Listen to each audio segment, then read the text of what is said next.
Y'all can say what y'all want about the GOAT. But man, the GOAT, when I say I don't want no problems, I don't want no problem for y'all.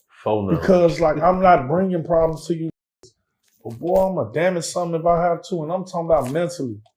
You know what I'm saying? Like I'm gonna make you think about me all day long, even when I ain't even there. Finesse, look at me. I know you wake up in the middle of the night sweating because, boy, you don't know where I'm at. You know my angle. So it's like, all I'm saying is, like, why be disrespectful to a like me? Real life.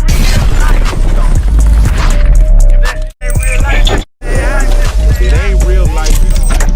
Just say real life street stars. You know what time it is.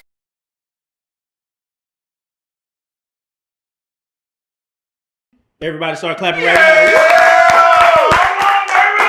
We got some outstanding members in the building. Big homie CC. What's that word? What's going on, brother? Wonder Trump. What's up? I wonder why that's your name, but we're going to get to it. And the legendary Bob the GOAT. What it is, brother? Y'all know what it is. Man, some outstanding members, bro. That's Extraordinary gentleman. this is an extraordinary gentleman. 100%. What's going on, man? Man, CC, I don't think I ever seen you with Bob before. Is this new relationship or what's going on? How did y'all click up? See, this the thing. Like, it's not even new. Yeah. You know what I'm saying? Like, once he realized we was in the same area, he called me. He said, "Big fella, you in Dallas?" He's like, "Come on." You feel me? And we had been locked in for a minute, though. You feel me? Because, you know, I had ran into them in Vegas when he was with Hustle Cartel. They doing they circuit. You feel me? But, you know, like, we from the same side, you feel me? So like Bob a legend in the city, you know what I'm saying? So it was an easy link up, bro. It was an easy link up. Yeah. Now, Bob, I've been following you for a minute, but we mainly, well, on my feed, you mainly come in from the gambling. You done broke some of the wealthiest niggas on the dice. So, you know, and I was doing research. You don't have that many interviews, or you're not really a talkative figure on the net like that, as far as not besides on your page. So what you know? Give us a little bit of background on Bob the GOAT. Product of Chicago. You know what I'm saying? A real red baby. You know, a lot of this gambling shit, like, people don't understand. Like, I've been doing this shit since I was a shorty for real. I ain't talking about 13, 14. I'm talking about 5 to 6. You know, but I was always a basketball player, too, at the same time. You know, for those that don't know, like, I was one of the top basketball players from grammar school, high school, college. You know, I went to college at Villanova. You know what I'm saying? So it was a lot of things that overcame the power even broadcasting the gambling and all that shit. You know what I'm saying? But always at the same time was a product of the streets too. You know what I'm saying? So you went to Villanova. What was college life like? You know, being in Chicago, like, we never hear anyone talk about education. Like, and it was different. Well, big homie, he's a genius. He's a genius, but that's the only he's something else. Yeah, you know, it was different. You know what I'm saying? It was different for a kid like me at the time, because I was, you know what I'm saying, I had just left Chicago and moved out to East Chicago, Indiana, West Calumet Project.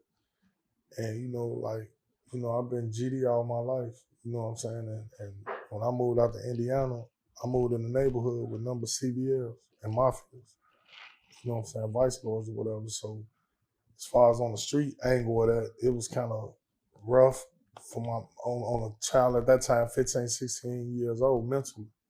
But it never overpowered me to, like, do something different. So basketball, like, kind of blocked everything. You know what I'm saying? Because I was so good and I had, like, this certain type of mood that made people, like, glued to me. And, you know, one thing about every street nigga, they love basketball players. They love athletes. You know Facts. what I'm saying? No, that's facts, bro. You know, I was one of those real, like, little shorties that every game, like, nurtured to. You know what I'm saying? So it wasn't easy, but at the same time, my brother was that dude too. You know what I'm saying? My brother Kojak, you know, he locked up right now. But you mentioned his name in Chicago, they know him. strong. You know what I'm saying? So Villanova definitely like gave me a different view on life. Being from Chicago, right? What's your thoughts on Michael Jordan? See, it's crazy because I knew him personally. You knew Michael Jordan personally? Yeah, I done played ball with him on several occasions. What? Hold on. Nigga say you played ball with Michael Jordan. Yeah. Bro. I told y'all I had one for y'all today. You played ball with Michael Jordan. Yes, I did. Me and Michael Jordan had the same trainer. Tim Grove, when I was in the NBA draft in 2002, the year before that, you know what I'm saying, Mike used to be at Hoops and then on Randolph in Chicago. So, at least 3-4 days out of the week, all the NBA players would come back, you know what I'm saying? Because Tim Grove, whoever he was training, whether it was Antoine Walker, Quentin Richardson, all of them, everybody pile up, we running games. Mike have it running like a regular game with reps and everything and training and all that. So, yeah, like. That's why you Bob the GOAT. Yeah, but before Bob the GOAT, you know what I'm saying, it was stand 'em up. You know what I'm saying? They used to call me stand 'em up on the basketball side, you know what I'm saying? Because like I said, I had this move, this hesitation move that if you down in your defensive stand, I put that move when you standing your ass up trying to guard it. So yeah. So what position you was playing? Point guard. Point guard. I was a big ass. You still got it? Oh yeah, they ain't going nowhere. Damn. They be hooping for money to this day. Yeah. Oh man. Yeah, I definitely play them for 1-on-1, but I ain't gonna do too much with it. Nah, because I know them Achilles injuries and them knee injuries. I'm too old to come back from that. Damn, that's some wild shit, bro. Being a street nigga and an athlete, there's certain times where like you would be expected to put this over that. And I know you said basketball blocked all that out. How did that make the people that you dealt with in the streets feel about you? I mean, to be honest though, like, when I was in high school, I went to St. Martin de Porres, Julian and Carvin. Like, when you go from a Catholic school, I was there for like 2 months, got kicked out. I go right into a strong CPS school on the south side of Chicago called Julian. And if anybody from Chicago, they know at that time in the 90s, Julian was predominantly GDs, but they had their stones and all this shit. So, and at the time, that was real structure at the time for amongst the guys. You know what I'm saying? So anything that was a pinnacle to that, it wasn't easy for a motherfucker like me because I was really in the streets. I was really plugged at that time. You know what I'm saying? But at the same time, this top basketball player, I shot dice all day long. I never went to class. I'm talking about them people used to give me grades, like just to keep me on the basketball court. But it got to a point to where it was like the game banging shit really was official at that time, and that kind of like overdrew that. You know what I'm saying? So, they always was in tune with me because shit, I was always glued to what they was doing. I was just on a different stage because I was a great basketball player too. Bro, you beat some murder charges. Mm-hmm. Can you speak on that? I mean, yeah. I mean, it is what it is, you know what I'm saying? But some shit happened, you know how it go. Like, right. Not to go in strong details, it was just some situations that occurred. And shit, I allegedly supposed to did this and that, you know what I'm saying? It don't matter if it's over with or whatever. I still don't know nothing about it. Right. You know what I'm saying? But I had a body in 2 attempts with 3 other co-defendants. And then I had 2 separately on my own that was self-defense that got threw out. So, like I said, I came from under all of it. I stayed 2 years, 10 months in Cook County. But while I was in Cook County, I caught a attempt murder in a knife case inside the jail and came from under all of it in 2010 and shit. And been all right since. Now, how do people look at you as this outstanding athlete with all this potential, and then the next one which you fighting bodies? It was strange because like when like guys like Michael Jordan and Michael Finley, Antoine Walker and them, like all they knew was Bob the basketball player. You know what I'm saying? Like those guys like never looked at me as a street dude because the way I carry myself, like So for that shit to just pop up on the radar like that, and this at the time when I was playing with N1. You know, I used to play with N1 street ball. You know what I'm saying? So imagine being in the pinnacle of that. Just, you know what I'm saying, got within the finalists for the contract, then get charged with the body and 2 attempts, then 2 more come later on. It was kind of crazy. So, you know, people gave up on you, gave up on me or whatever. But those that knew me knew, like, I was just charged because, like, all my charges, even when we talk about the attempt murders and shit I call, it was always somebody allegedly saying, that's Bob work. And that's how Bob got locked up. It was never no victim or nobody saying Bob did this and that. Because Bob don't do that type of shit in my eyes. You know what I'm saying? It's just a alleged situation. So now, Chicago is a wild place. You are OG, you a veteran. When you look at the streets of Chicago now, how do you feel about the things you see from just the rap scene to the youngins out there? How do you feel about that? I mean, you know, and it's crazy you brought that up because, like, I'm one of those guys. Like, when I got out from beating my charges, you know, Ruger and all them, him, Dusky and Lil Scrap, you know, they had their little thing going with a couple more of the little young guys with the rap thing, and that's when it first initially started, and it was like rap wars or what was going on with them and Chief Keef, because people don't understand, like, I'm 57 Wabash, and the time we was probably on 50, from 59, we'll go back and forth, but Chief Keef was a block and a half away from us. You know what I'm saying? Like, I never could have ever thought that it would be wars between them at the time, you know what I'm saying? But, you know, of course, when you dig into the situation and you understand what situation is, it is what it is. And some shit, like, people always talk about, like, it ain't too late. Man, some shit be too late. Yeah. You know what I'm saying? So it's like, I hate the way Chicago is now, but I blame niggas like me. You know what I'm saying? Like, sometimes niggas these older guys gotta point the finger at themselves because, like, these are young guys that looked up to me. I was they Michael Jordan. Like, I used to literally take them guys, like when I'm hooping with R. Kelly every day or going to hoop with Mike and them, I used to take guys off the block as shorties and go, you know what I'm saying, let them meet these guys. And, you know, in 2007, September 2nd, Lil Junebug died. That fucked up everything for the whole neighborhood, really. And, you know, like, all them guys, like Boots and all them, them was Junebug guys. So it's like, when I get out, they not 13 or 14 no more. Shit, they 18, 17, 18. Shit. And in the shits. Yeah. So, you know what I'm saying? Like, how do you tell a young guy not to protect himself? See, and that's what the problem be. Like, a lot of these young guys don't respect these older guys because the older guys don't know how to draw with them. You gotta respect them too. You gotta listen to them too. You know what I'm saying? Just because you older than the motherfucker don't mean you they OG. You know what I'm saying? Man, say that shit one more time. Just because a nigga older than you don't make him your OG, man. You know what I'm saying? Because a lot of these older guys, you know what I'm saying, my age and up, a lot of them got mislooked because of the shit they started doing around them shorties. You know what I'm saying? Not selling drugs, they smoking these motherfuckers. Yeah, for real. You know what I'm saying? They want to send these shorties off or do this and do that. But it's guys like me from that cloth that never honored that type of shit. That's why, you know, even with that diss song, you hear me talk about Finesse. You know, I had to let this clown ass know, like, I ain't never sent my niggas off. Because I always been a muscle. And being a muscle don't mean go take care of business. Being a muscle sometimes is standing and being a thinker for everybody around you. Yeah. You know what I'm saying? Because real gangsters think first.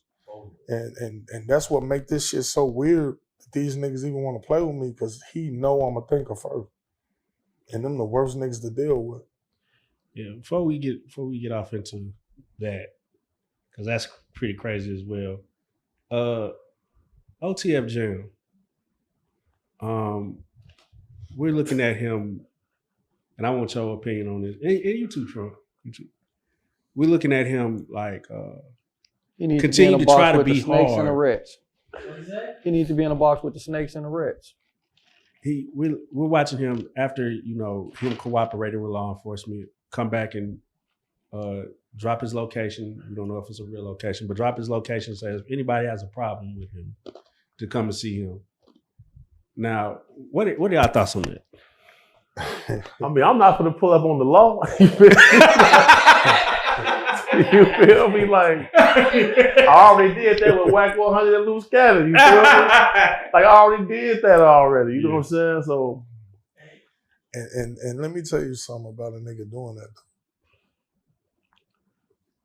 I mean, to take on that type of shit, you know what I'm saying? Like, because regardless of whatever he did, they still know he a gangster. You know what I'm saying? As far as like getting busy. But once you lose certain clause within that, you can keep that gangster title. Yeah. But the realness that motherfuckers respected you on, when that shit gone, nigga, you ain't shit. And that's what he lost. You know what I'm saying? So as far as my response on the matter, man, I don't respect no nigga that run his mouth, Joe. Because I waste a whole basketball career, time with my kids, missed out on times of my life that I could have been at a different type of pinnacle. But I don't regret shit I did because I knew if I go in there like this, I'm able to walk out that door. No matter if it take 2 years, 3 years, 4 years. And that's why I'm sitting on this chair today right here talking to you because, like, you know, as men, as members of the men, we got certain things that will help our growth and our demeanor. And, you know, and I took that shit and always installed that into my mindset. And it's called a duck and a wise owl.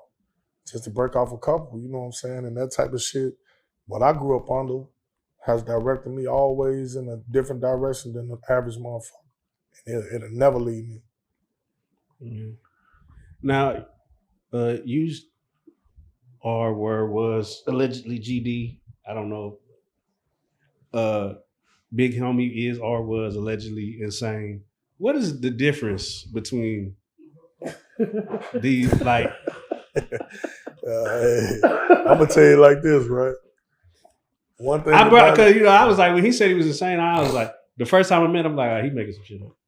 You know, this something right here. Like, only thing I can speak on this is say, G the guys to me. Like, no matter how it is, like, you know, it's always like shit like that. I can't speak on camera. Yeah, you know what I'm saying? Like, some shit just really sacred on the mindset of certain things, but I can also say, in order for you to carry yourself how you carry yourself, it got to be respect amongst men. You know what I'm saying? And it's like, that's something I ain't finna get into because, like, that was a subject that a lot of people got hurt off of, a lot of people got killed off of, and I ain't finna get in part of that. You know what I'm saying? Like, I respect all men, so. Big Homie, you recently had a conversation with a young lady, and she said, GD niggas, LA niggas be shout out Jalise, man. Yeah. What was the context in that conversation where she was trying to, because she said LA niggas run over Chicago niggas. Right. So that's cap. That's bap. That's cap. So look, she said that LA guys be victimizing Chicago guys, and that LA guys go to Chicago and be untouched. Yeah. So then, when I said, you know, I'm insane, she said, oh, you know, it's insane Crips in Chicago. I say, no, it's not. It's what? She said, when I say I'm insane, she said, oh, so you one of the Crips? Damn. I'm like, sweetheart, there are no Crips in Chicago. There are no LA gangs in Chicago, but there are Chicago gangs in California. She didn't know this. You see what I'm saying? So, you know, I was just laughing because, bro, you can ask Trump right now, bro, like motherfucker, like we respect each other, you know what I'm saying? Like, everybody's just seeing some Chicago niggas go and put belt on shit in Cali. I was just gonna say allegedly. Allegedly. You see what I'm saying? So, you know, shout out to Jalise, bro. Man, Cali can't fuck with us, man. It can't fuck with a picture of us. No type of way. I don't even understand how she got into that thought process. Like I love Cali. You know, I love every big city in Cali. LA, we respect Cali, but for her to just say that, come on, that don't even make sense. That's like some shit starting shit. Folks, she You know what thought I'm saying? that the Black Peace Stones was started in Cali. Everybody know that motherfucker from the motherland, man. You know what I'm saying? And that's crazy. You know, I know for a fact, we see, and this one she gotta understand. The breakdown is that when he said it ain't no Crips and Bloods in Chicago, he basically letting her know there's no sets of that in Chicago. No sense. It may be some of their members, but as far as like you go somewhere and be like, man, the Crips over there, no. But you definitely can go anywhere in America and you're gonna find them Chicago demonstrations down. So what is the fundamental difference between like a Chicago gang and LA gang? Is there any real difference? Is it structured differently? Like, do y'all have a color? Like, what would make the difference between? I mean, it's definitely a difference. It's definitely a difference. Like, because you know, I'm all different wards. I'm a civilian nigga. Yeah, if you could just give me, if I was trying to, because you know, you go to LA, they say you can't wear a hat. Right, and then like certain clothes and shit. But in Chicago, a hat is a nigga. Nah. Give me so it's hat. like I don't say. So look. I'm gonna say this right. Like in the '90s, having your hat cocked like this or to the left was dangerous. That's Crucial Conflict was banging. That's the first time I heard Crucial Conflict. You should have broke it to the left, man. Yeah. You know what I'm saying? That's Crucial Conflict. And Colors was involved too. You know what I'm Colors saying? was like, definitely a thing. Like, you know, as far as with the guys, blue and black. So, let's speak to the civilians, you know, that are just, you know, coming to Chicago. Where can a nigga go? Where can he not go? Where's the safest place for him? And what should he have? Staying away from that motherfucker. Yeah, bro, like in Chicago. Airport. Ain't no reason to airport. I ain't gonna lie to you. The airport. Sure, you know, man, you look like somebody. Like, you know what I'm saying? You go to any neighborhood, they gonna feel like you know what I'm saying? Jeez. Chicago's so fucked up and so crazy to the point to where it's like, and people be getting this shit misconstrued, thinking like niggas from Chicago just try to big they city up. No, it's really a fucking difference, man. It is a difference. You know what I'm saying? Like, the average motherfucker, especially if you're young or got dreads or a certain look, you just can't go to any neighborhood. You can't barely even go downtown. You know what I'm saying? Like, it's different, Joe. We was just watching a video. I seen a DDG. He was in a hotel room. He was looking out at Chicago. He's like, man, it's beautiful out here, man. He's like, what the fuck is niggas doing? I was just with him yesterday in Mila. Yeah. The thing is, like in Chicago, it is a beautiful city. You should probably like the best food in the world, architecture, history. It's just that in Chicago, like everybody resorts to violence fast. Like, don't even blow your horn in traffic if you're not ready to have a bang out, G. Like this is just facts. So you know, like as we travel around, like our timing is just different because we know everybody's on that. But we out here, like the guys in Dallas is the smoothest players until they not. You see what I'm saying? In Chicago, it's murder over money. Yeah, that makes sense. You know what I'm saying? It's not like that in other places, but out there, boy, y'all fucked the bag up for the murder. Oh, they don't even want to get no money. Most of them don't even know how to get money. Like the. No, I ain't gonna say that. No, it's just. But you know that's why I respect Trump a lot because. Yeah, Trump. What? Well, first off, how the fuck you get you picked a terrible time.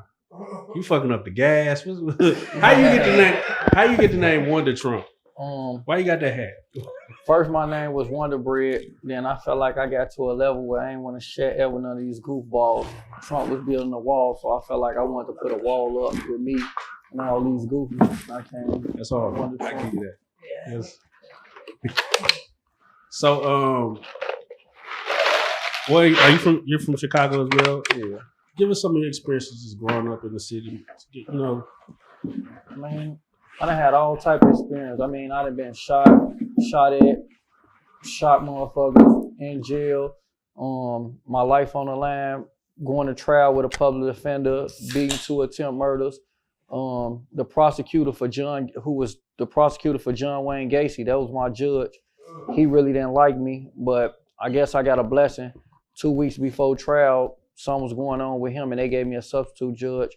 I went to a jury trial and beat my case. So I gotta ask, how's everybody beating their case around this bitch? Like in Chicago, in Texas, that's not really like a thing. Like we don't really beat cases around here.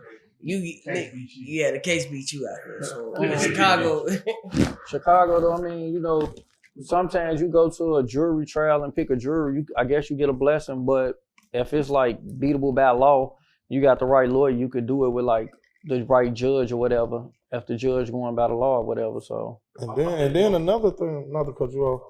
Another thing though, like a lot of cases get beat because the wrong people point a finger. Like you got people just pointing that finger. Like that don't mean just because you got charged don't mean you gonna niggas get found guilty when they run their mouth. That's the 100% way of getting yourself gone to that pen. You know what I'm saying? Like just like if you keep your mouth closed, you got a 90-some% chance, man. And that's even with somebody pointing their finger at you. So imagine you ain't got no victim doing it. You know what I'm saying? Because a lot of times it don't even be the situation. It be the people just want to get you off the streets to die down in that area. Is that big in Chicago? Nigga, tell on you just to get you off the street. Oh hell yeah, I got guys right now doing 60-something years for nothing. Fuck out the streets. Let them get on that phone and that girl don't answer 2 times and they think she doing some dick. It's over with. It's gone. And then like I feel like in Chicago it may be more culturally diverse. Mm-hmm. You feel me? Because what I notice a lot in Texas, like the entire jury will be all white. Oh yeah. And I feel like they use that as a tactic. You know, you still have sundown cities in Texas. For sure. You know what I'm saying? So I feel like that's also an aspect that plays a role. And then like in Chicago, are white people as powerful in Chicago as they here in Texas? No. No. They rule with an iron fist out here. Like y'all state is really like top of the line for that's own. Yeah. You know what I'm saying? And y'all really are your own country. For sure. So it's like when it's a dictation like in Chicago, we don't have the like when y'all people catch murder cases here, they can still get that chill. For sure. You get the death penalty out here. But y'all also got laws on the drug side and certain other cases that's 35% and all that. Chicago, like right, you like Dugas, for example. You feel me? Like shout out Dugas. His first offer was 21 years. Fucked me up when he told me that. You feel me? And then, you know, we put things together. And then now his offer is 5 years at 50%. You see what I'm saying? So imagine how many people who don't know what's going on, they spook, they just take that first offer. Yeah. Where we come from, we taking it all the way. We gonna have to take it all the way. That's what my daddy taught me. He's like, man, he said, man, I go in that room, I tell them crackers, crank it up. He said, they come with that 10. He told them, crank it up. Crank it up. It's time to try. You know why they constantly throw it at you? Yeah. Because they so used to niggas like getting scared and man, looking at their background, not knowing like if I get convicted on my background, you're gonna get back in court and get that shit overturned. But just like the average motherfucker gotta know any charge that you catch is elements that they gotta reach in a jury trial or a bench trial or even to take you to trial. And you know what I'm saying? I always had the evidence to where they couldn't even take me to trial. Like most of my serious cases got nolly process.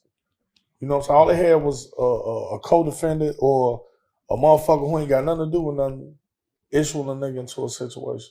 Oh no. So, you know, that's why I say the greatest guarantee for yourself is to keep your mouth closed. Because once you run your mouth, that statement ain't going nowhere. You know, Texas is threatened to secede before. Oh, yeah. Like, they have their own military. People have to understand that the American flag, you know, started with the 13 colonies, but you got federal law, state law, Texas has sued the federal government before. So like when they say don't mess with Texas, that has underlying meanings because for your state to secede from the union, you are able to now you're your own country. I was suspecting that this may happen. If Trump would not have won, Texas was going to secede for sure. Oh, you think so? I for sure. That was keeping me up at night, bro. Cause man, you can't pick on white boys too long, bro. Yeah, man. They start poisoning water. You feel me? You start seeing chemical plants exploding. I know you done caught on the Chud the Builder since the last time we talked about it. Yeah. What are y'all thoughts on Chud the Builder and what he's being able to do right now? I mean, what do y'all think about it? Because like, I feel like the most powerful thing you can do as a black man is just ignore him. Because he wants somebody to try to pack him out so he can, you know what I'm saying? So he can die with some type of martyr. That's what I believe. there's a thing that takes place where like in certain areas in the South where if white people show up to get in the line of the store, certain black people will get out the line and give them their spot. Mm-hmm. I believe he's from one of those type of families. Right. So that's why like I see what he's doing. But at this stage of the game, bro, it's too late in the game to be like paying attention to clowns too much. Right. Because I remember when the police, like if somebody said something crazy and you punched them in the mouth, 12 pull up and say, you should have been saying that. Yep. Now you booked, folks. It's open. Now you booked. They taking everybody to jail. Everybody going. You feel me? So it's just totally different now. So like that's how like, you know, Finesse2Tymes and his brother and them, like they dissing me and Bob and all of this. Yeah. How did y'all even, because y'all. Well, But we at the top level. I got one thing yeah. though. Finesse need to be on this best behavior. He playing with the big Secret Service for real. Phone now. So he called me the big And we Secret definitely Service. ain't taking no niggas serious that study targeting low self-esteem females. Knock it off. You ain't tricking nobody, Finesse. No. So how did this even come about? Because I'm pretty sure if he would have mentioned your name or something, I thought I would have catched it. You know what I'm saying? So they was on live yesterday. Oh, okay. Yeah, it was cutting up. See, one thing about doing them, you gotta really pay attention to the signs that they throw them subliminal messages and shit. Yeah. You know what I'm saying? Like I don't need, like I follow him because on some real shit. Like I don't do no capping on no nigga. You know what I'm saying? Like he really like in my top 5 top rappers. So literally when I get in the car, I ask them, well, I turn on, if I'm not listening to myself to see what I need to work on, bro. Finesse2Tymes is the only one playing in my car. Facts. Like this for real. He a cold rapper. So ain't no way you can say Bob or Big C, like we hating on the nigga, you know what I'm saying, or no shit like that. Like, no, like he disrespectful. And there's just certain things I'm not gonna play about. Yeah. You know what I'm saying? I got out of jail. I never even said nothing about that man. I'm not no rapper. My nigga, I'm in KKK with Dugard. Dugard was right there with together, in KKK together, G. I'm talking about his bed over there, mine over here. And Hustle, I call Hustle like, man, dude, I ain't talking about you, Joe. So he tell me what he said. And then he sent the thing to my girl. And, when she told me, I'm like, I see, you know what I'm saying? Like, man, Like this. I ain't saying like I'm like the top dog or whatever, the sheep shit. But I ain't nothing to play with though. You know what I'm saying? But I'm very respectful to any and everybody. So for him to even do that, and I know he's really a hoe ass nigga. That shit kind of hurt it though. Like my nigga, like I stayed out of y'all shit because I know Hustle can handle you. Well, you saved his life. Yeah, like nigga, I'm the reason why you alive. Like these Facts.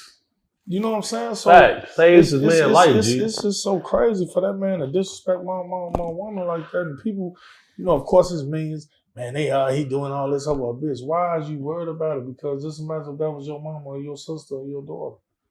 I ain't saying nothing about that man, and then you go on your live stream and say that disrespectful ass shit. So imagine your woman looking at you when you go home.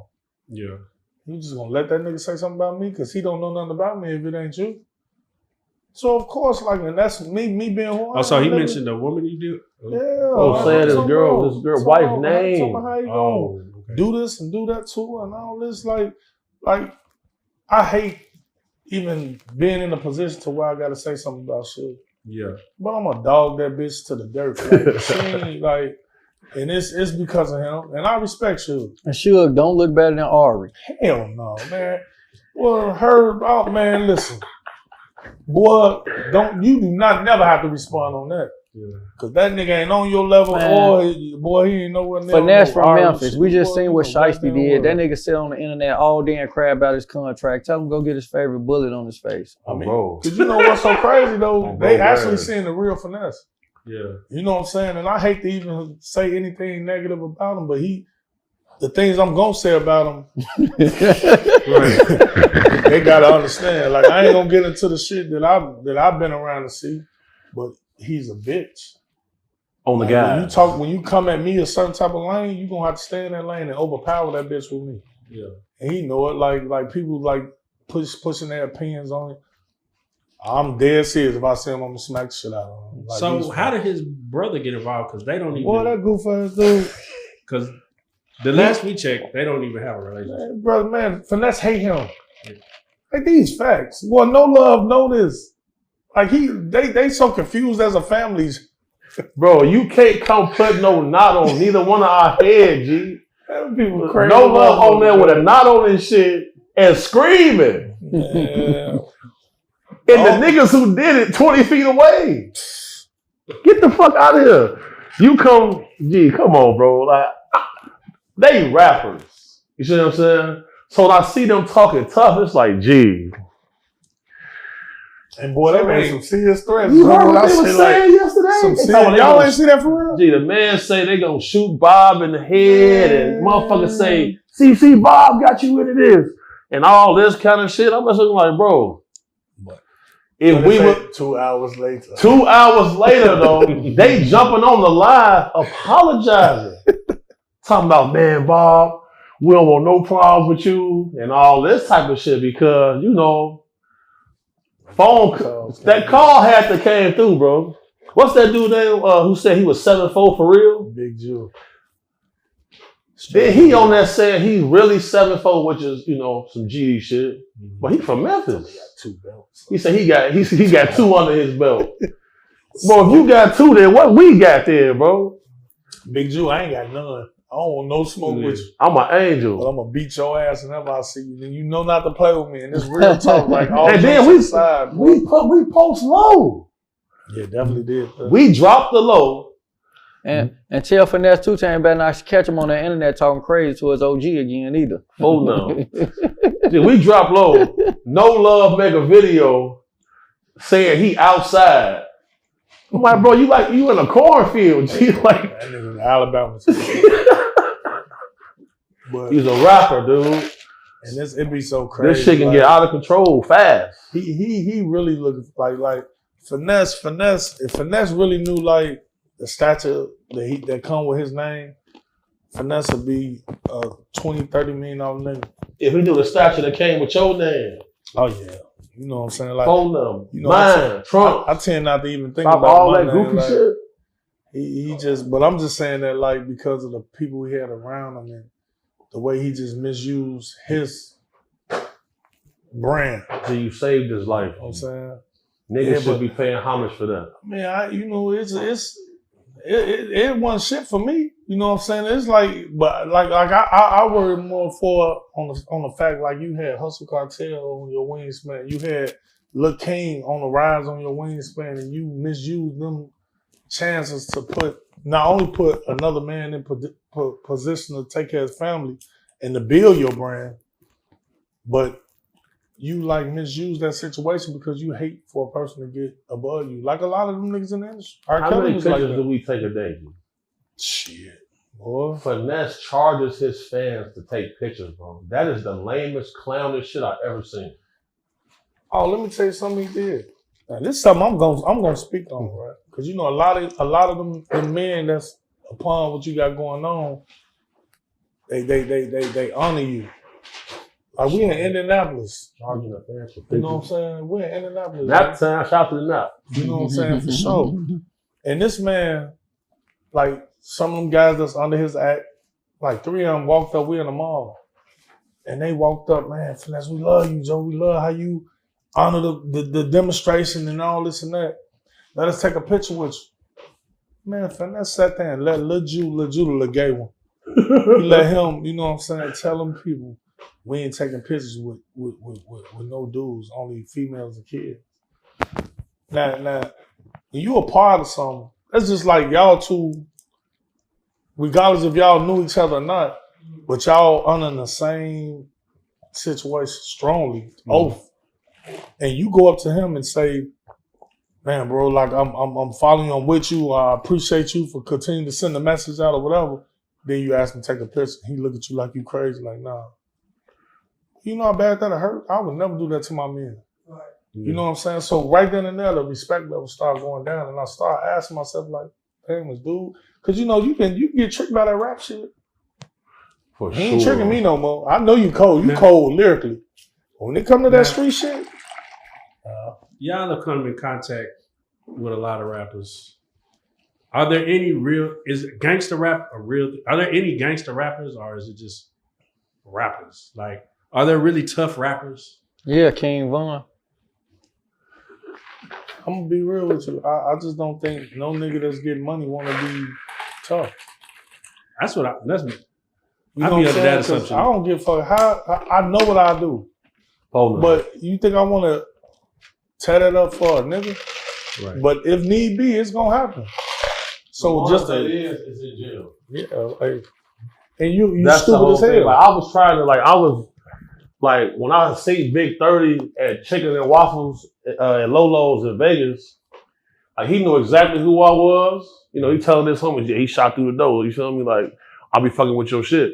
And I was trying to get a relationship with him because I can tell he was a good guy, good nigga. You know what I'm saying? And the politics, you know, they fuck with Dirk and them. You see what I'm saying? I'm on this side. So he was like, man, you know Block Boy JB? I said, yeah, we met. He was like, man, I want to fuck with you, Big C, but you know how this shit go. And I'm like, man, that's one reason why I wasn't on the crusade I was going on, just so I could raise the temperature and the thought process in our community, because we stepping over dollars to pick up pennies based off these bullshit street rules that haven't benefited nobody.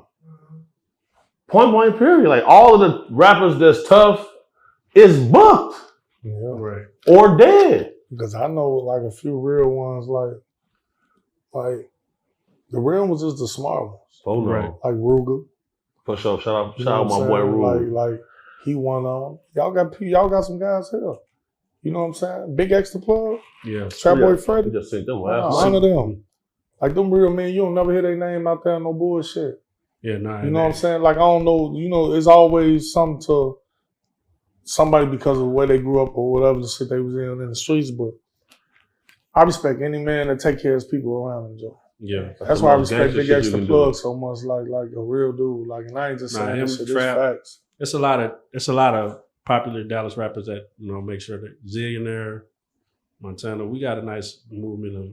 Yeah, I haven't had a chance to be around them guys. But I heard good things about them, but these the guys I haven't been around. You know what I'm saying? And it's like. So, is it safe to say that rappers because me and Rook argue about this all the time. He likes his rapper to actually be the realism. He wants him to actually have the background. I don't give a fuck if they got the background or not. I just give a fuck about that you can make that good music. So for you, it's more of an entertainment thing. I want to be entertained because, here's the thing. If you're really doing all this shit in this song. I wouldn't hang with a nigga like that. Oh no. Not if I didn't grow up with him. If I just met you and you said you did not, especially if you talking like this. Cause nigga, you telling me all this about yourself. I'm not telling you shit about me. You can't nigga. Bro, I like a mysterious. Wide open. Bro, you ever met a nigga and he just, yeah, bro, I don't. I'm like, shit, nigga, let me get the fuck away from you. 100%. Okay, I see what you're saying. Yes. So, but Rook is like, yeah, if a nigga say he did that, he need to have really done that. What is y'all thoughts on it? I mean, you really can't you not supposed to be saying stuff you really did in music, I would hope. So, from a business standpoint, I mean, it's entertainment. If whatever you got to say to get some money, that's what I should say it.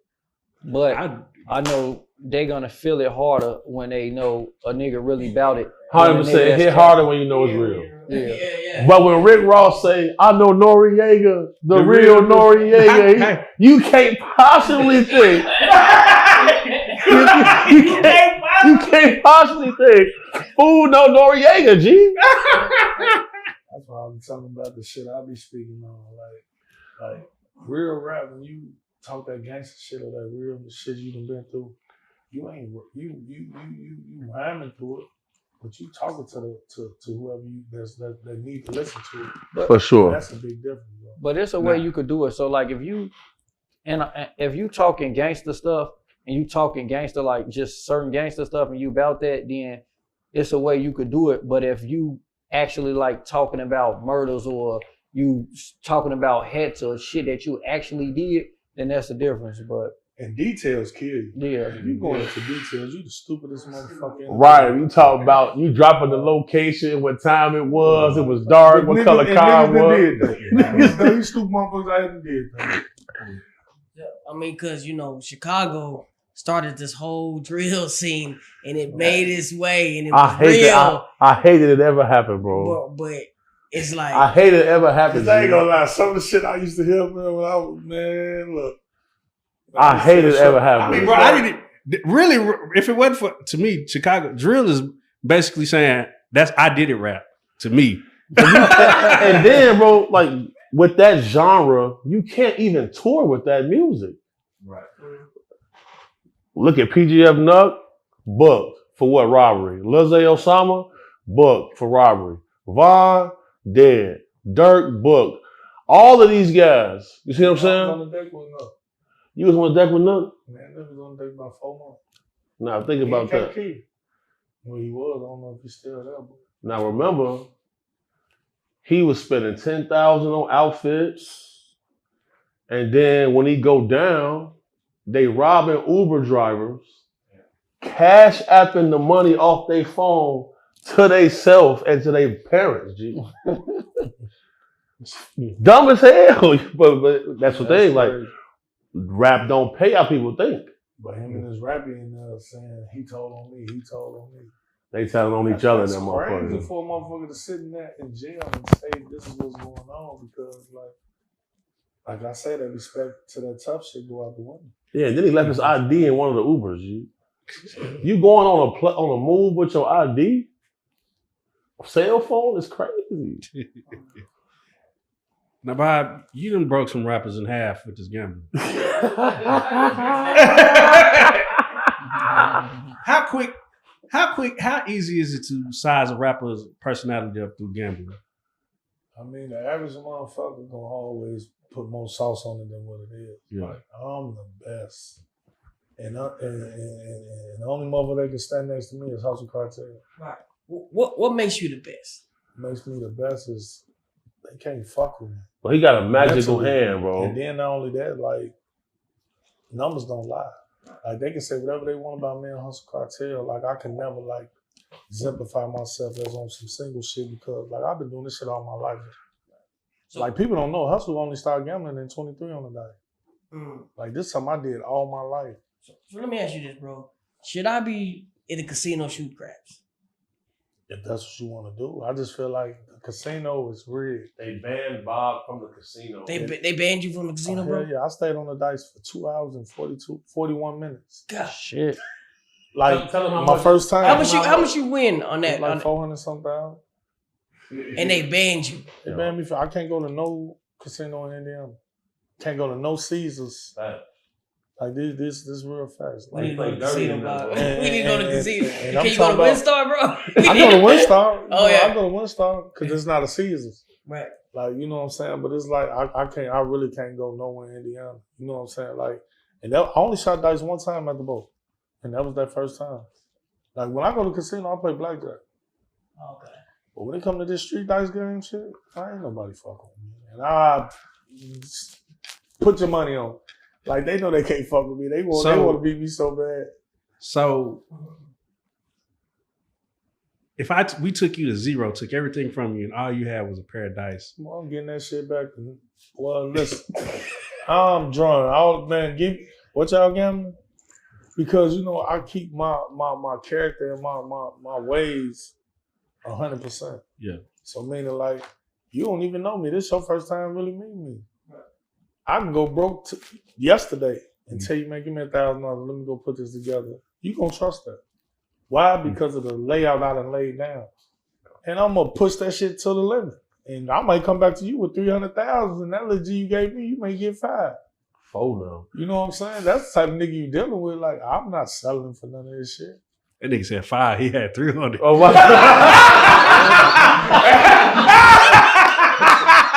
Well, if you don't give me a 10, You know, at least a 10. I ain't gonna let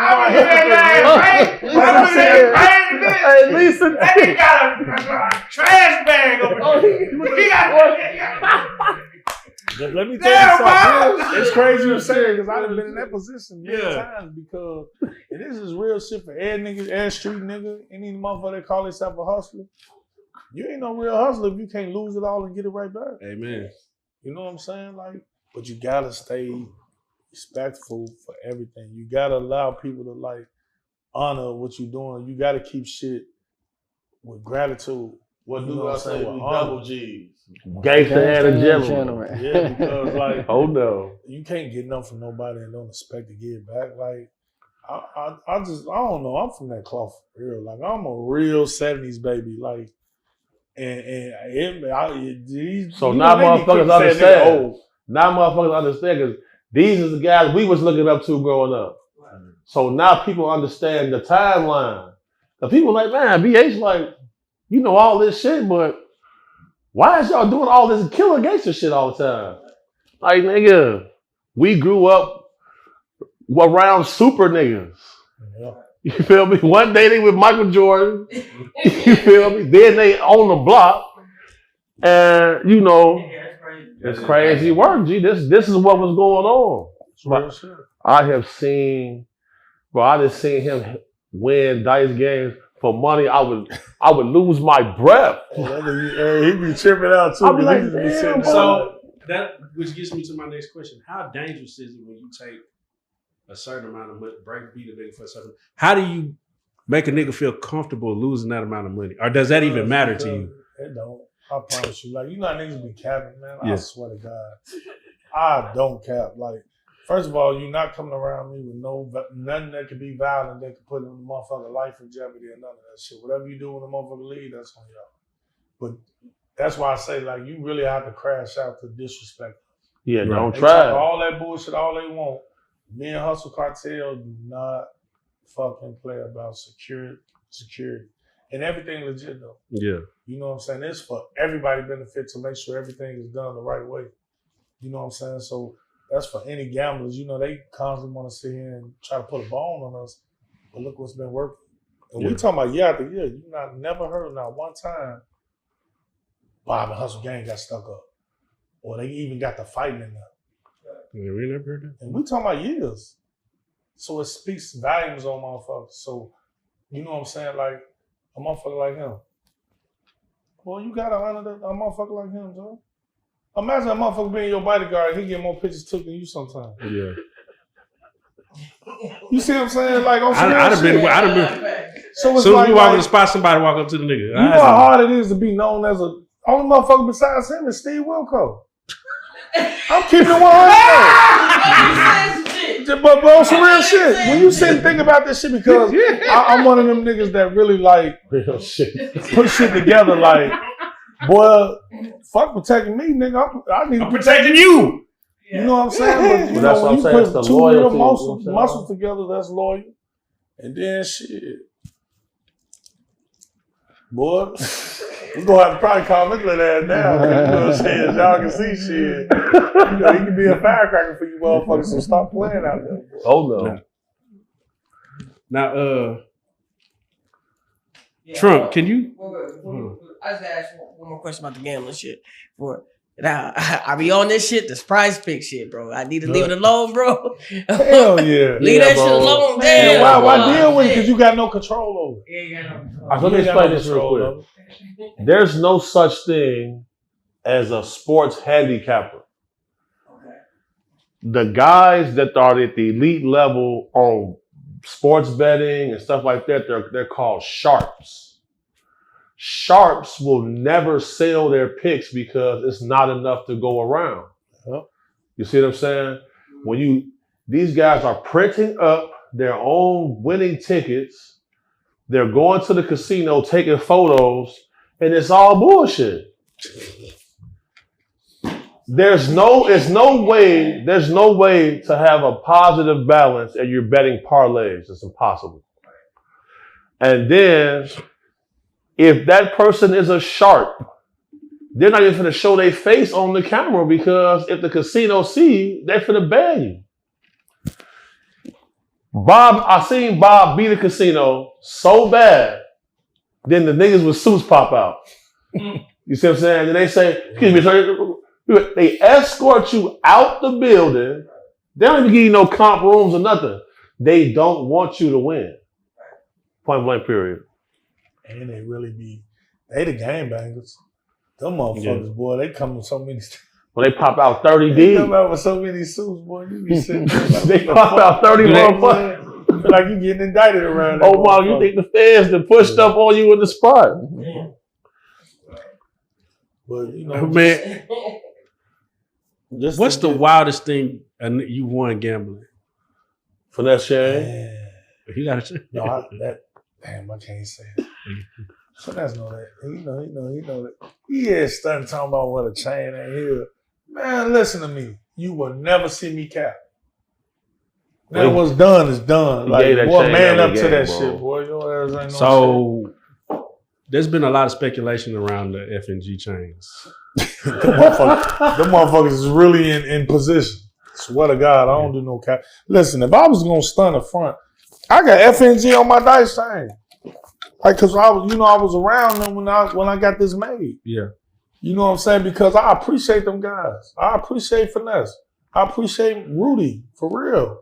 Like, I don't second guess or try to belittle nothing that I done been through or a motherfucker who done helped me reach a certain pinnacle. Without Rudy putting me in position, it probably would have happened, but it wouldn't have happened like it did. Right. Because like here's a guy like Hustle Cartel saying he the best, and then we collide and we both keep raising the ladder with each other. But you got so many people that try to talk negative about him. But you got niggas like me that's gonna go all the way to the end with him because like he's a great dude outside of gambling. Yeah, I was gonna say I think Hustle gets a bad rap because he's more flamboyant. He's very loud and in your face. And tell you why? Yes, of course. Because he's supposed to be. Yeah. Anytime you get a motherfucker that came from where he came from, and no matter how people try to misjudge him, he don't give a fuck, first of all. And what he gonna do gonna work. Cause just let me tell you something. It's just like even with Charleston White. We can say whatever we want about him. You know how many times motherfuckers say, I hate that nigga, I hate he's a rat, he's a do this. But he's still getting bigger and bigger. And he outside. And he outside. So it's like. And he outside. Motherfuckers hit niggas with batons. So if you saying a nigga a rat, a nigga ain't on shit, but you pushing that motherfucker button to see what he talking about, what the fuck do that make you? Right. And that's all I'm trying to get these stupid ass minions to understand. Y'all say this and that about me. Y'all say all this about him. Y'all say all this shit about him. But you will push that button if you see us on that motherfucker saying something. So why you listening? Why you watching? Why you responding? Right. You know what I'm saying? So, like I say, I'm gonna say this, and I mean this from the soul of my heart. Mama 2Tymes, I respect you 100%. Oh, no. I love women like you. I understand women like you. And sometimes we just a product of what we raise or make. You know what I'm saying? And it's like, I don't give a fuck what your son ever say to me. No matter how nobody around me may feel, I will never disrespect you. And me and her down there probably same age. You know what I'm saying? But she's a mom to a motherfucker who everybody like, to a child who I really looked at as a brother at the time. So don't get this shit twisted with Finesse and them. Don't think like I can sit up here and say like all negative shit. No, because how will I ever been around them? How would I ever want to allow myself to be around them? That's what make a nigga fake and phony. So he showed me real qualities at that moment. But when you do bullshit, bullshit gonna always outfade to get a real nigga away from it. I think it's the pressures of the industry that makes some of these people like, when you already don't be mentally strong and then this shit just get to cracking and you just can't see no way out. Like it's easy when you can always make your way out. You need certain tools and you're gonna be able to be all right. Yeah. But it's like when you sign your life over to certain things. And when I say he signed it over, my nigga, I feel bad for him, but how can I respect you when the people that hold leverage to your life and your career, you still disrespect them, my nigga? Right. Like, all this shit they talk about with me and him or whatever they want to, boy, y'all need to be in them comments saying, bro, change up the way you approaching it. Oh, no. Stop disrespecting. Man, this man, Jay Prince, deserve honor towards saluting, man. Yeah. Trump be with him a lot. What his son talking about? He be with him a lot. But shit, his motherfucking son got you like this, from what you saying. If a label gives you $1 million as an advance, you're going to owe 8 to 9 back. Mm-hmm. Then his contract have automatic extensions in it without him even being able to, he don't even have to sign it. They could just extend his contract without him even knowing. Then he in a 360. Shit, 720. That motherfucker in the 720. He got to give up a portion. That's why he don't sell merchandise, because they would get all of that. They supposed to get a percentage of his show money. They get all his streams, and they got his masters forever. You know he's selfish. Super selfish. And I feel like that's what led to him and Bob colliding, because that selfishness, like Bob makes it everybody around is smooth. You see what I'm saying? And we do the same shit. Like we holding each other down. But if you go hate on Hustle because Hustle popular as well, you know, men with selfish reasoning usually isolate themselves and then they play the victim role. Because accountability is hard to accept when you have not faced the true issue, which is yourself. I always tell people, like, the biggest enemy to a gangster is his inner me. Amen. Phone them girls. Say that again so they can really verify what you're saying. Like, the biggest enemy to a gangster is his inner me. Until he can get that part of himself controlled, bro, it's going to be hard. It's going to be an uphill battle. And I really want y'all to understand what he just said. Like, enemy and inner me. Like, that shit different. Like, motherfuckers will think you... See, and that's what people got to break down, Joe. Like, that's why I respect... Like, y'all can say what y'all want about him, but he gonna always have more greater reviews than all you clown-ass niggas that want to hate on it. Because it take a real strong black man to be able to get out here and speak shit that I ain't even... Man, look, some of the shit this man talk about... Y'all keep on thinking this shit a game, boy. It take a smart motherfucker with balls to do the shit he doing, man. Because, like, and it's just speaking, and I ain't saying it because he right here. This shit facts, though. Like, for y'all to even want to interview him, it speak volumes because he gonna give you an interview that the average, none of you rapping motherfuckers can give y'all. Right. Because, like, some of the shit he talk about, I can't even relate to. But I learn as I'm listening to it. And coming from Chicago young, like coming from the drill scene and like being around gangsters, rich niggas, poor niggas, all that, he definitely got my respect. And I don't just put my stamp or respect no anybody. You know what I'm saying? I gotta know, like, I gotta really, for me to respect you, I really gotta respect your mindset. I don't care what you did. I gotta respect your mindset. So he definitely got my respect the utmost. So. Cause man, hey look, no, I'm letting talk about this shit. Hey look, man, shit be crazy, man. You know that. No, man. You know, Big Secret Service. You know what I'm saying? I think he's doing a great job for our country. Especially for the black community, people that's call themselves activists. Like this man don't even call himself an activist, and he doing y'all fucking job. Like y'all get bonds and motherfucking grants for shit he should be getting. This is keeping it 100 though. I gotta go to men from the street to get the funding to get it done, and then like.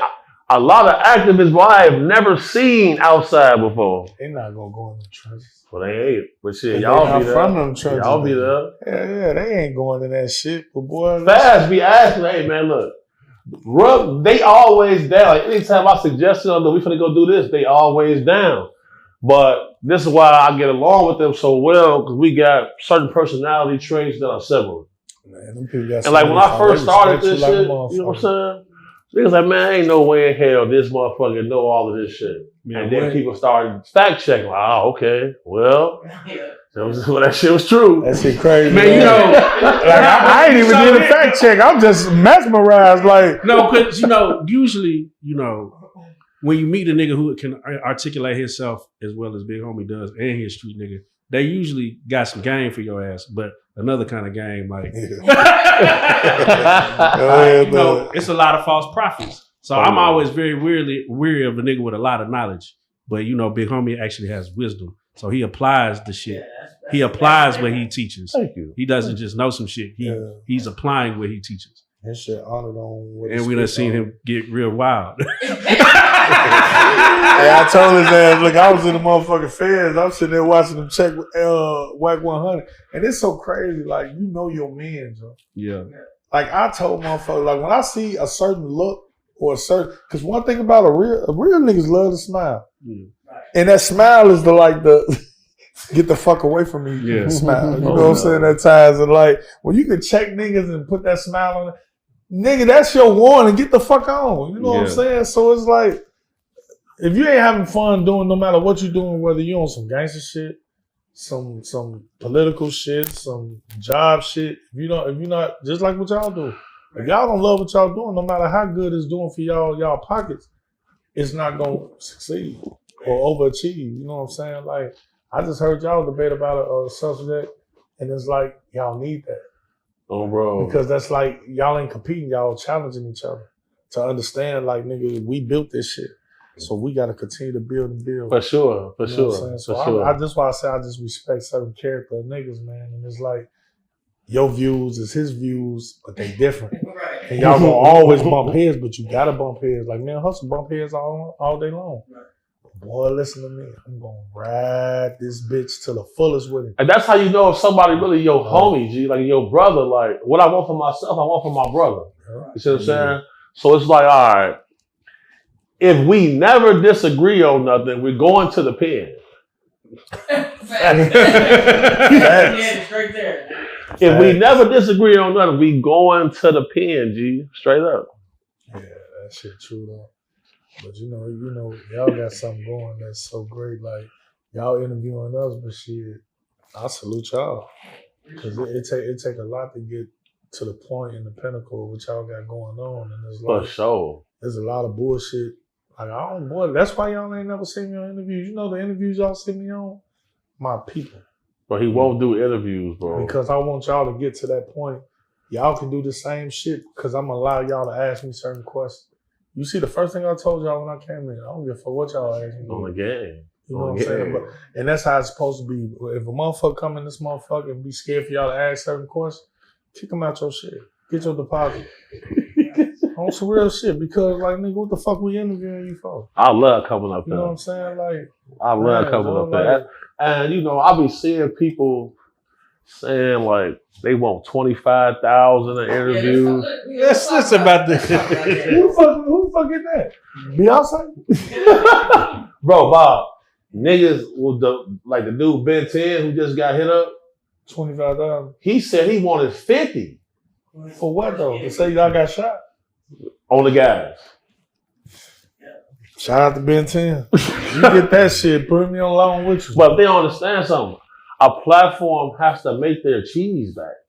Hell yeah. And they got. How y'all feel about get this? it later. Hold on. Nigga, when we do this shit, we taking all the risk. All the time. All the bro. risk. And then you think that something's gonna hit, and sometimes it just don't ever hit. Yeah. You know what I'm saying? And Yeah. be like, damn, but shit, you gotta eat that loss. And they don't understand that, bro. Like, once I started on my YouTube channel and like looking at the analytics and the rate per every 1,000 impressions, and it's like, oh, okay. Like, that's why I try my best to do deals. Right. You know what I'm saying? Because, like, but people think money grow on trees, bro. They think that it's a bag of fertilizer that you can throw in the grass, Right. and that the cash gonna come out. Boy, it's not like that, G. You feel me? And it's harder and harder to get a $100 bill every year.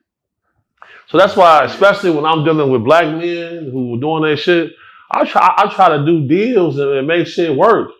But I'll be seeing people saying, I need 10,000 for the interview. I say, bro, they not gonna recoup. And cut it out too though. Like, oh, you niggas cut that bullshit. You know the hardest part about that shit is, right? Nigga, prove we can make 10,000. Nigga, we want to give niggas money, bro. Cause here's the thing, and this is what make me mad about niggas, right? Because nigga, I had some shit with I got a chain. Okay, nigga, let's sit down and talk about how we can get you a chain, nigga. All this shit is tangible. All this shit is possible to get, nigga. You just gotta have a game plan, nigga. I'm never mad at a nigga that's shining. I love to see it. Yep. But nigga, if you want one too, if I want one too, nigga, put a play together. And if he not gonna help you get it, nigga, somebody will. Nigga, each one teach one. Yeah, nigga. Bro, it's too much of this shit out here for a nigga to be hating or mad or upset or trying to overcharge. Like, nigga, everybody can eat. Everybody, well, I don't know here, the gas some motherfucker. I don't know what's So has somebody tried to just blatantly overcharge y'all before? For sure. Who? I don't know what the name is. I ain't gonna lie though, but some motherfuckers need to be charged because some motherfuckers don't handle themselves productively though. Like me sitting here watching y'all and y'all allowing y'all to interview me with certain shit. I respect y'all. You know what I'm saying? And that's more than money. But the thing is, and the big homie has experienced this personally, like he become a personality. Big homie really need to be streaming. Man. Nigga, he need a camera crew. His life is a movie. Like this interview shit, like his bag is nigga with the streamers. Cause I mean, his whole life is, bro. I'm telling you, I done walked into places with this nigga, and we doing some shit we not even supposed to be doing now. Yeah. Real talk.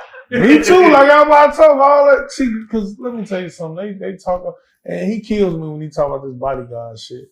But boy, you my man. I don't give a fuck about no niggas being in front of me or behind me. Cause nigga, when it's all said and done, we're gonna be on the side of each other. But see, that's why if Bob's call, I'm excited because okay.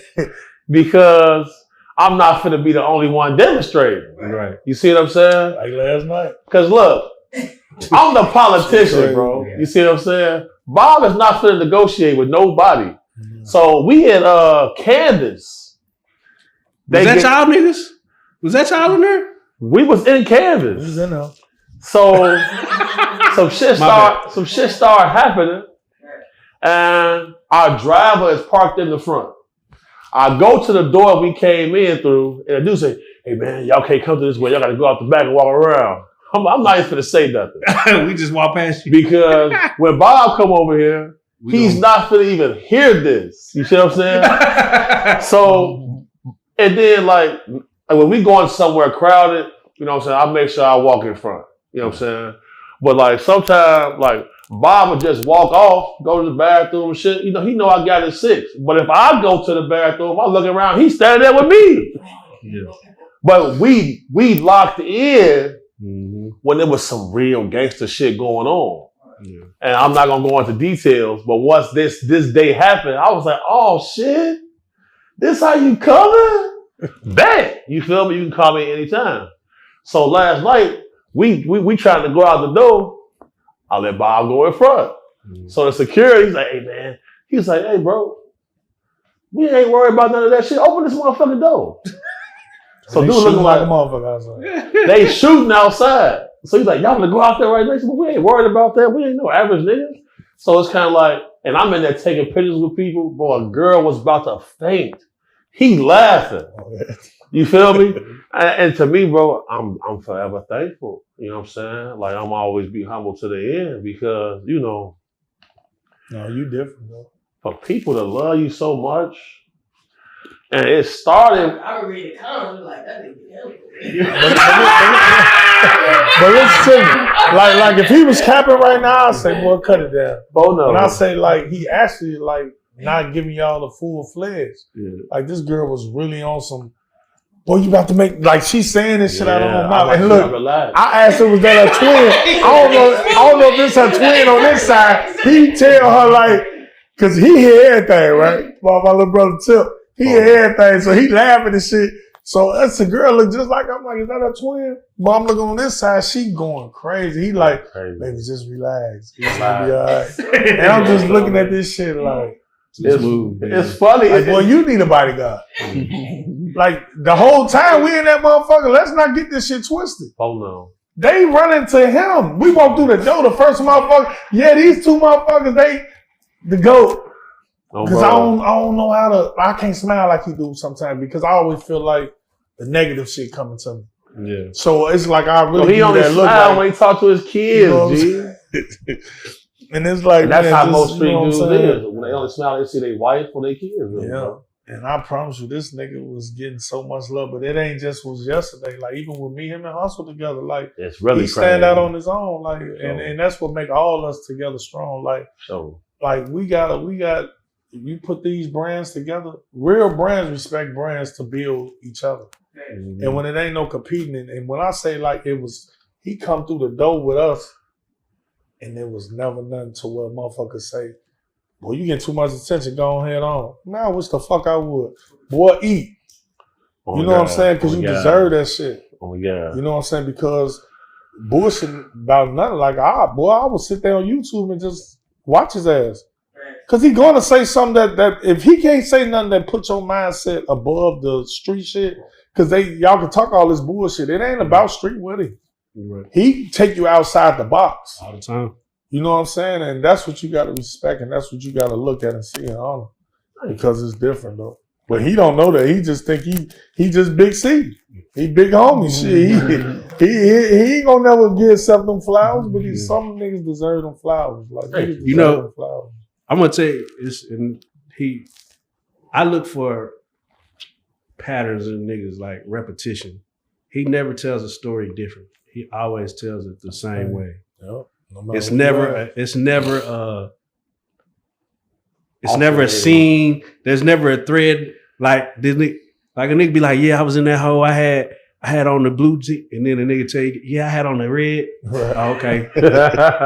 No, for sure. That's real shit. For sure, it's real shit. What's going on with you and Jim Jones though? What's this about? Gee. So look, you know, shout out Cameron. So Cameron got me on his You Welcome network. You know what I'm saying? I do the Alienated podcast with them. Okay. I was in the club recently and I'm taking some pictures with some of my supporters. And this one lady said, you know what this is? This big homie CC. Dude, see, I know who that is. He be with the ops. I'm looking like, what you is? Like, you one of the BDs or something? So I'm thinking it's like a real op. Chicago, bro. Gee, so the man gonna say, oh yeah, you be with Cam. I'm like, Cameron? And then he called Jim Jones on the phone. I see him on the FaceTime. So I slapped the shit out of him. Like, dude, watch out.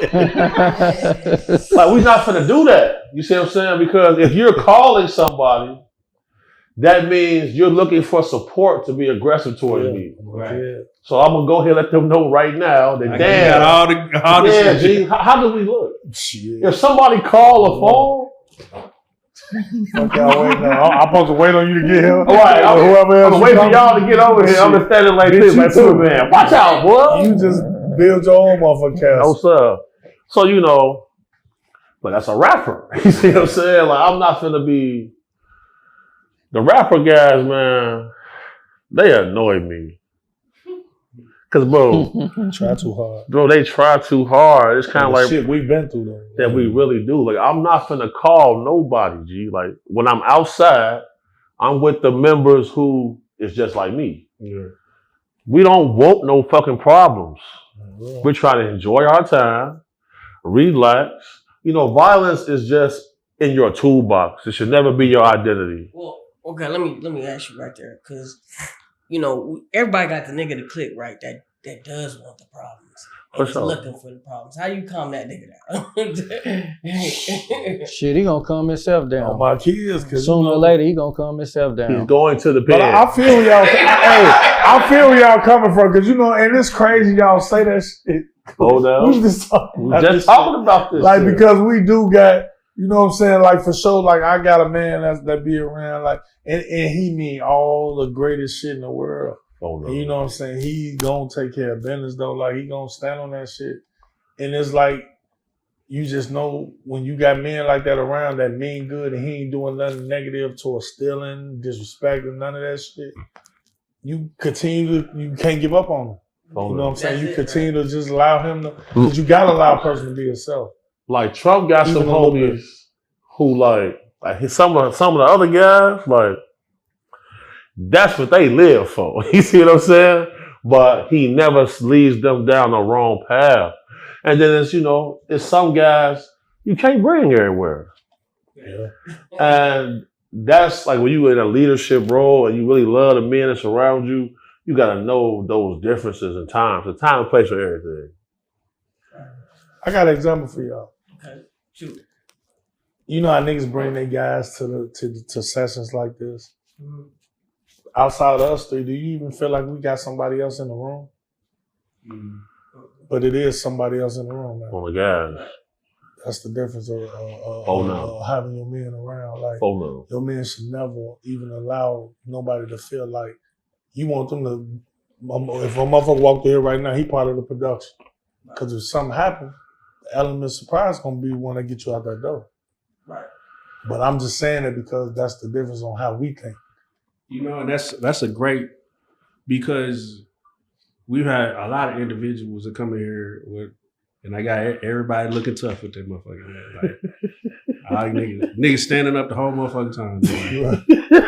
So take a seat, sir. Relax, all these chairs.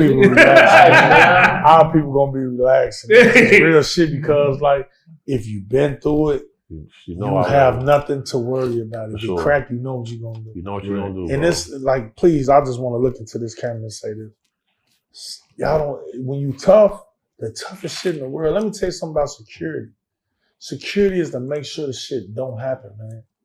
You know what I'm saying? If you a real nigga out there, y'all can say what y'all want about the GOAT. But man, the GOAT, when I say I don't want no problems, I don't want no problem for y'all. Because, like, I'm not bringing problems to you niggas. But boy, I'm gonna damage something if I have to. And I'm talking about mentally. You know what I'm saying? Like, I'm gonna make you think about me all day long, even when I ain't even there. Finesse, look at me. I know you wake up in the middle of the night sweating because, boy, you don't know where I'm at. You know my angle. So it's like, all I'm saying is, like, why be disrespectful to a nigga like me? Because I don't fucking play. I don't cap. I'm not getting in this camera trying to disrespect you or yours. I'm going to respect what made you. I'm telling the world I respect your mom. Anything outside of that, stop fucking playing.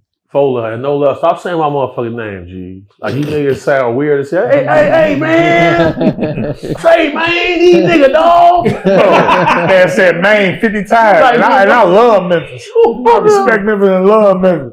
Say, man. Big Jews, stop that dumbass shit. And I got a new joint dropping too. Y'all go, I don't give a fuck. Hate it. Oh my God. Y'all made me a rapper. Hey, Trump got some heat coming too. My mama. And we might get Playtime Mike, over. we finna make some magic happen on y'all. Playtime over. Playtime over with. Trump, you do music? Yeah. How long you been rapping? Like 2.5, 3 years. So, you know, experiencing what you have experienced and, you know, what makes you want to be a rapper? Honestly, I want to be in the rap game. keep it 100. When I seen Lil Baby getting 100 a show, I'm like, I can't not try it. Like, I don't care what happened. I just can't not try it. He been grateful to the camera about this shit. When you come from shit like we've been through, the first thing you want to do is send your message out. Yeah. Oh no. Because a lot of times we don't have the documents towards with a book or the TV screen to like our message out. Yeah. And rap, you can do it with $50. Yeah. So my soul. And then when you speaking that shit, now you like shit, nigga. If you saying this shit and I'm going through 10 times more than what you going through, why the fuck I can't make 100 million? Yeah. And I ain't gonna lie, when I seen them doing that, I'm like, I can't sit down and just like not try it like I got to. And that's a rap. I've been rapping. Bro, he just kept it so real right there. That's a rack baby. It's a rack baby. That's a rack baby. I ain't never heard it put like that. That's a rack baby. Yeah, that's a rap baby. Just think about the niggas that come from Chicago. Just listen to the shit they said. We don't know how to put the syllable. Man, listen, the real rappers is motherfuckers. I don't even want to section niggas out, but 90% of niggas from Chicago that's rapping, man, we ain't no fucking rappers. Niggas try something. Oh no. Niggas like Ruger, let me tell you something about Ruger. And I speak on him so strong because the world don't even know this nigga can sing his ass off. He can sing, G. I'm talking about sing his ass off, man. But boy, when you been through that struggle and been around that shit, you can put that shit together. That little motherfucker tough. He is tough. They just, man. Shout out to them scrappers. Long live Scrap. Long live Scrap, G. Shout out to them scrappers, man. Shout out Jay, shout out Debo. Man, MOB all day long. Y'all know what it is. Speaking of rappers and contracts, I don't think we touched on this last time, big homie. All right.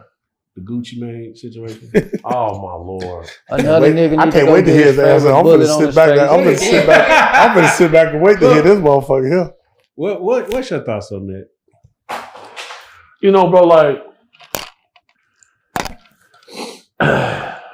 I feel like this. Pooh Shiesty could have literally just went and forged the man's signature and took it to Yo Gotti and got out the deal. You know, Keisha Kayor have power of attorney over Gucci Mane because he's a documented schizophrenic. And he's giving away so much stuff when he goes through certain episodes that she doesn't allow this anymore. So as soon as I seen this take place, I'm like, okay, well, that jewelry, in order to file insurance, you have to make a police report. Facts. And I say, you know what? He gonna make that police report, and he's not gonna cooperate no more. But he have off-duty police officer as a security. His job is to call the police. When you have a bodyguard, his job is to take bullets for you, shoot with you, things like this. When you have security and a bodyguard, two totally different things. Yeah, put that out there, please. It's two totally different things. Break it down to there. Okay, so don't really understand. All right, so I make exponentially more money being Bob's bodyguard on a daily basis than doing any type of content creation. So for me, it's like, you know what? I'm getting ready to go back to Africa. I got to go to the Congo. It's going to be risky. And over there, if you got the right amount of money, you can pull things off. And then I have to wait until like the 27th every month for YouTube to pay out. So for me, I can make a lot more money. I'm outside, I'm amongst the people, and then now I can steady building my brand. So as an entrepreneur, you have to pay yourself. People who work 9 to 5, they're sacrificing certain amounts of time in their day for compensation, but you still have to wait until they cut the check. So when you have a bodyguard, his job is to make sure your perimeter is set, and you even a personal assistant at times. You see what I'm saying? Because 10 minutes is all it takes for something bad to happen. So you want to make sure, look, I'm going to order the food so that the guys don't have to go nowhere. Because anytime you lose sight of your client, well, that's on you. So when you have security, his job is to call the law. His job is to call the police. Your bodyguard job is to lay down the business, go to jail. You feel me? Like that's your job. That's what you're signing up for. And a lot of times, you'll see people hiring club bouncers to be your bodyguard. It's probably not going to be good because verbal de-escalation is the key. And if you can't tell, like people don't know that this as well. Like I'm licensed as a bartender and then in every city and state because you have to know when somebody is inebriated and overserved so you can determine if this person is going to be a threat to themselves. Because a lot of people get drunk and people lay them on their back, they throw up, choke to death from their vomit. These are things you got to know. Right. So there are major minor differences. Right. Before we get out of here, right? Right. I just want to go through a couple questions that I'm sure the fans got to hear because they love when you go conspiracy. Let's go. And let's go. So the first thing I gotta say, because this is like big news, you know what I'm saying, and this kind of deals in your field, right? You know what I'm saying? 1 second. All right. Put it up. Rook got something for me. Yeah, I got something for you. Let's see what I'm excited now. Yeah. This is a fire interview right here. We got Bob. We got Bob in the trunk. Yeah. Bob was dropping gems today. Rob been trying to get him to do an interview, but Fast said, "Man, bring him to the couch." I'm all right, bet. Because I've been following ever since you broke on 42 Thugs. So I was just going back and forth. Last night in the club. They going back and forth in the text. I'm fuck with 42 Doug. Like him and Babyface Ray. Shout out 42. Like gambling with them was like childhood friends gambling all day long. Like that's how comfortable like we was able to like be around each other doing like. And Shorty, when I say like 42, they can stop that bullshit. Ain't nobody in the industry gonna be him. That little nigga tough on them days. But I love how real he is as I'm talking about a real little dude though. Man, is it hard to get?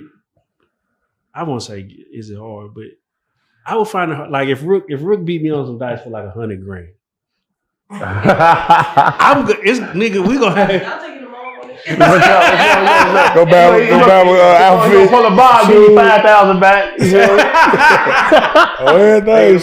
The friendship has been tested. The friendship is underneath the test. But look though, we just seen some like them dudes in Wichita.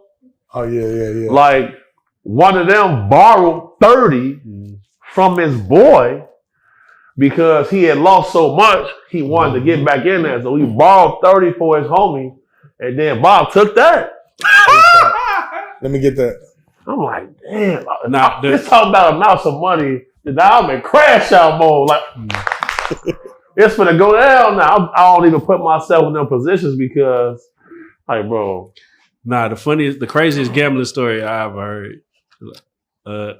Because we had interviewed Trap Boy. He say we had interviewed a dude that was his friend. He said, "Yeah, I beat Trap for $250K." He said we gambled for like 48 hours straight. Some crazy shit like that. I see that though. Trap a gambling. But Trap, and we asked Trap. Trap said, "Yeah, that was my homie. He just got out the pen. I wanted to show him some love."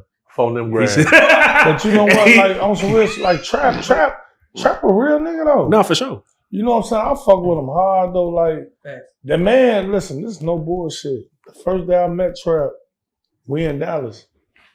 Trap came over there without no security, just him and his dog. We gotta take that back with us. Remember that shit? Came over there just him and his dog. So like I respect niggas like that though. Because like that shows like how much respect you got for me too though. Right. You know what I'm saying? And it's like that shit never left. Like right now, Trap can call me out and try to gamble me. I gamble because you ain't calling me out. But if it's other people around, I ain't gonna gamble Trap. Cause I fuck with Trap. I put trap in one of my, like, I got this Dice song that's finna come out. You know, I can't We mention at the Dallas without Dice mentioning gang. him and Big Nigga, X. you know Like, you know my what I'm saying? man. Him, X, and, you know, my nigga Ronnie. You know what I'm saying? I rest out. Rest in peace to him, you know what I'm saying? But it's just like, I love Dallas, man. Ain't no I motherfucker. love Dallas. You can't run me out of Dallas. How you gonna run me out of a place that I got love for? Facts. You know what I'm saying? Like, Oh, man, bro, I love it down here so much. Like, I always come down here with a plan to stay like 2 days, and it end up being a month. Facts.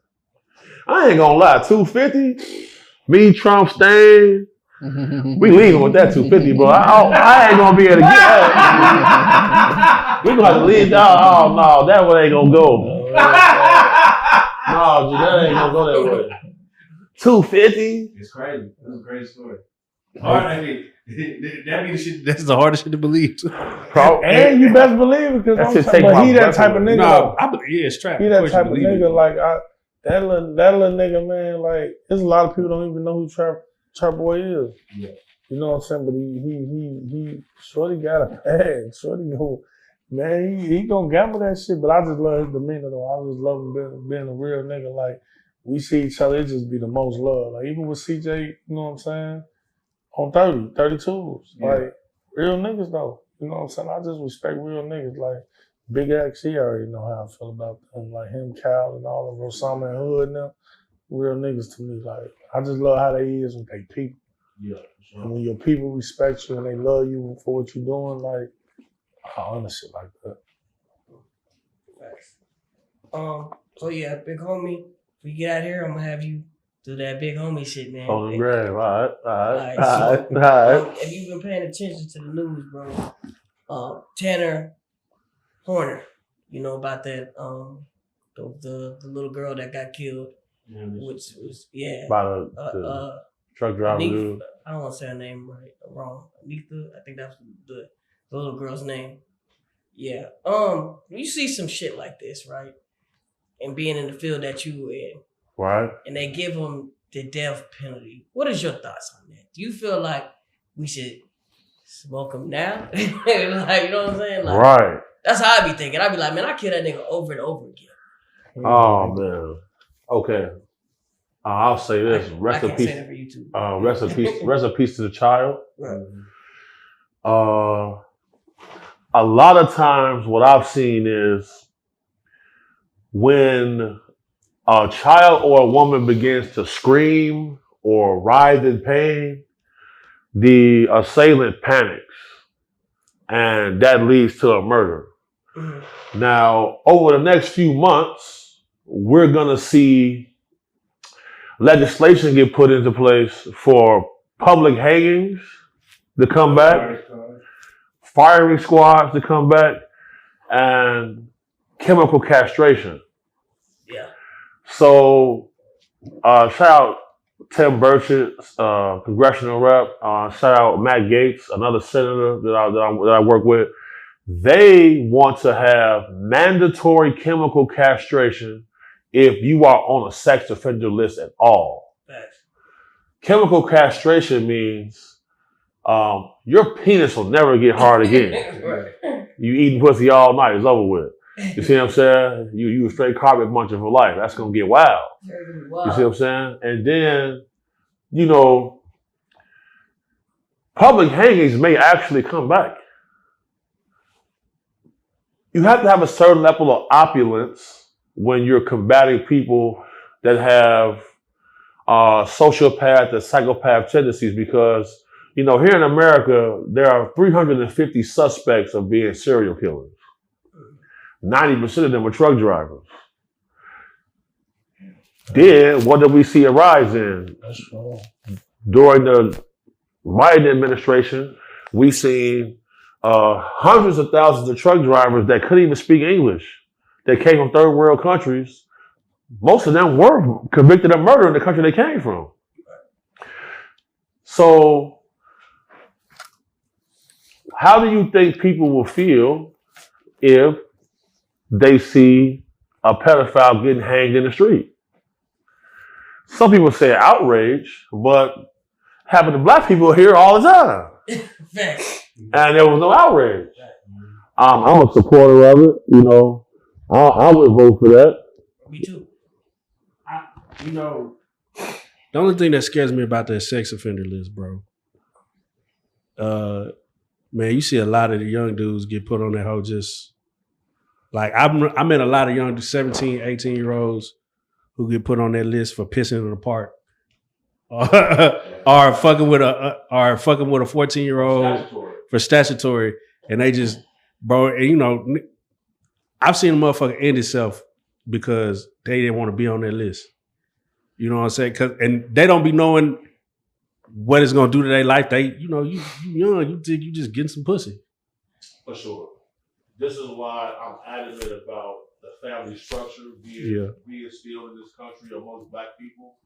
Because, you know, our grandfathers and them, the only females they saw was on the way to work, at church, back home from work. Like this phone, like this is the Google of whores. Facts. You see what I'm saying? At any given time, you can pull this scroll whore. OnlyFans. Whore. Back page. You know, back page, you know, girls got Twitter. Facebook. Whores. Facebook. Whores. So now we live in an era where, you know, monogamy amongst men is something that, you know, you gotta be pretty dedicated to pull that off. But here's the problem. What do women have in their hand all the time? Phone. She's not gonna say no every time. Right. You see what I'm saying? So you can't beat this phone, and then you gotta conquer yourself. You gotta conquer yourself. Your inner me in order to be an adequate, significant other. And then you gotta pay for everything. Yeah. So that's gonna cause you to feel like, I'm getting pussy today. Shit like this happens. Right. But where does the line get blurred when you decide, you know what, I'm gonna go after this 15-year-old? Right. That's the problem now, because the most alarming thing to me is like several times, like I'll go on a retrieval and I find out that there's a woman in the family who's enabling the predator. For sure. And I heard a lady say, she said, why would I feel bad for her when I was married at 13? Mm-hmm. So it's going to take another 50 years to even truly combat this problem, because less than 60 years ago, it was legal to have a 12-year-old wife. Man, it's so crazy you said that. I worked with a young lady. She said, I was married at 13, had my first baby when I was 14. I was 15, pregnant again, and I had a full-time job. And she was like, he was 30. She was from Mexico. I was like, how do you know, that type of trauma is like crazy, bro. And she's like, and I mean, and I want to say it was traumatic because it's traumatic me listening, but to her, that was just, she wasn't fucked up about it. Or she didn't know she needed to be fucked up about it. This is why I'm critical of certain religions. Like, let's take Islam, for example. Muhammad was a slave trader, a warlord, and he had a 6-year-old wife. Khadijah was his 40-year-old wife, who actually was the one who wrote the Quran. Why would an all-seeing force give a literate man with a 6-year-old wife the religion to lead the world? Why would he do that? Does that make sense? Then he said that he seen the archangel Michael in the cave who gave him the Quran.